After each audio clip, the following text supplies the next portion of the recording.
துபாயில ஜெர்மன்ல காற்று அலையில கடல் அலையில மின்சாரம் தயாரிச்சு கொண்டிருக்கான். நான் காட்டவா? இது ரொம்ப செலவாகுதா? கடல் அலையில மின்சாரம் தயாரிக்கிறான். காற்றாடியில மின்சாரம் தயாரிக்கிறான். சூரிய ஒளியில மின்சாரம் தயாரிக்கிறான். அதானி தயாரிக்கிறார் என் ஊர் கமுதியில.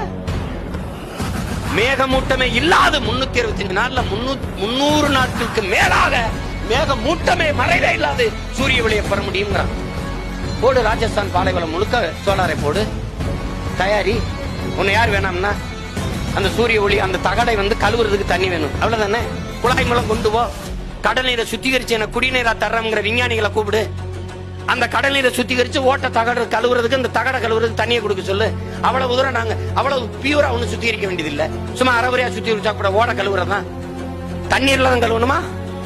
காத்து பம்ப வச்சு அடிச்சு காத்தடிச்சு தூசியை கலைச்சு விட முடியாதா? செய்ய முடியாதா?